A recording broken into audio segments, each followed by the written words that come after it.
Welcome to Murari recipes. ఈ వీడియోలో నేను క్యారెట్ రైస్ చేస్తున్నాను. దాని తయారీ విధానం చూద్దాం. నేను గ్లాస్ బాస్మతి రైస్ తీసుకున్నానండి.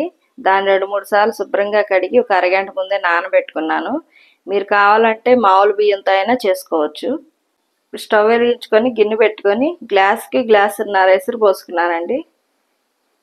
ఇవి మరిగేలోపు 1 స్పూన్ ఆయిల్, 1 ఇంచు చెక్క, 2-3 లవంగాలు, 1 స్పూన్ షాజీరా వేసుకొని మరిగించుకోవాలి. అలాగే రైస్కి సరిపడా కొద్దిగా ఉప్పు కూడా వేసుకోవాలి. వీటన్నింటిని ఒకసారి కలుపుకోవాలి. నీళ్లు బాగా మరుగుతున్నాయండి. ఇప్పుడు ముందుగానే నానబెట్టుకున్న బాస్మతి రైస్ వేసుకొని ఉడికించుకోవాలి. ఇవన్నీ ఒకసారి కలుపుకొని మూత పెట్టి ఉడికించుకోవాలి.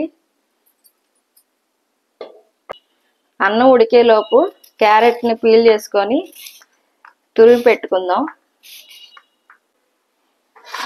నేను గ్లాస్ బియ్యానికి 1/2 కిలో క్యారెట్ తీసుకొని తురుముకుంటున్నాను అండి. ఇదైతే కరెక్ట్గా సరిపోద్ది. క్యారెట్ తురవటం అయిపోయిందండి. ఒక మీడియం సైజు ఉల్లిపాయని చిన్న ముక్కలుగా చేసి పెట్టుకోవాలి. అలాగే 2 పచ్చిమిరపకాయ చీలికలు కూడా చేసి పెట్టుకున్నాను.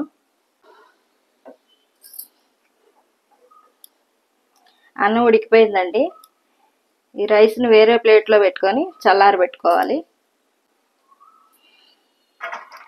రైస్ బాగా పొడి పొడిగా వచ్చిందండి. ఇలాగే వండుకోవాలి.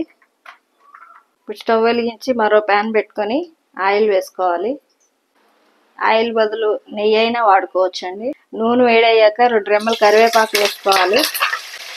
వెంటనే కట్ చేసిన ఉల్లిపాయ ముక్కలు, అలాగే పచ్చిమిర్చి చీలికలు కూడా వేసుకోవాలి.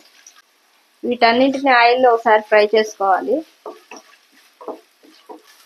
ఉల్లిపాయ ఎక్కువసేపు వేగనవసరం లేదండి. కొంచెం ఫ్రై అయిన తర్వాత అల్లం వెల్లుల్లి పేస్ట్ వేసుకోవాలి. 1 స్పూన్ అల్లం వెల్లుల్లి పేస్ట్. ఈ అల్లం పేస్ట్ పచ్చివాసన పోయిందాకా ఫ్రై చేసుకోవాలి. అల్లం వెల్లుల్లి పచ్చివాసన పోయిన తర్వాత ముందుగా తురిమి పెట్టుకున్న క్యారెట్ తురుము వేసుకోవాలి. వెంటనే 1/2 స్పూన్ పసుపు, ఇప్పుడు ఉప్పు వేసుకోవాలి. ఇందా రైస్కి సరిపడా వేసాము. ఇప్పుడు క్యారెట్కి సరిపడా ఉప్పు వేసుకోవాలి. వీటన్నింటిని ఒకసారి ఫ్రై చేసుకోవాలి.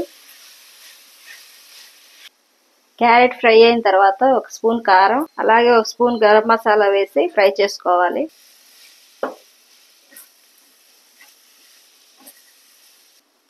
కారం వేగిపోయిందండి. ఇప్పుడు ముందుగా ఉడికించి చల్లారి పెట్టుకున్న రైస్ని వేసుకోవాలి. ఈ రైస్ క్యారెట్లో కలిసేలాగా బాగా కలుపుకోవాలి. క్యారెట్ రైస్ రెడీ అయిందండి. చివరిగా కొత్తిమీర వేసి ఒకసారి కలుపుకొని స్టవ్ కట్టేసుకొని వేరే బౌల్లోకి సర్వ్ చేసుకోవాలి. చూస్తుంటేనే టెంప్టింగ్గా ఉందండి. రైస్ పొడి పొడిగా చాలా బాగా వచ్చిందండి. క్యారెట్ రైస్ రెడీ అయిందండి. ఇది లంచ్ బాక్స్లో పెడితే పిల్లలు చాలా ఇష్టంగా తింటారు. మీరు కూడా ఇలాగే చేసుకోండి. లైక్ చేయండి, షేర్ చేయండి, సబ్స్క్రైబ్ చేయండి.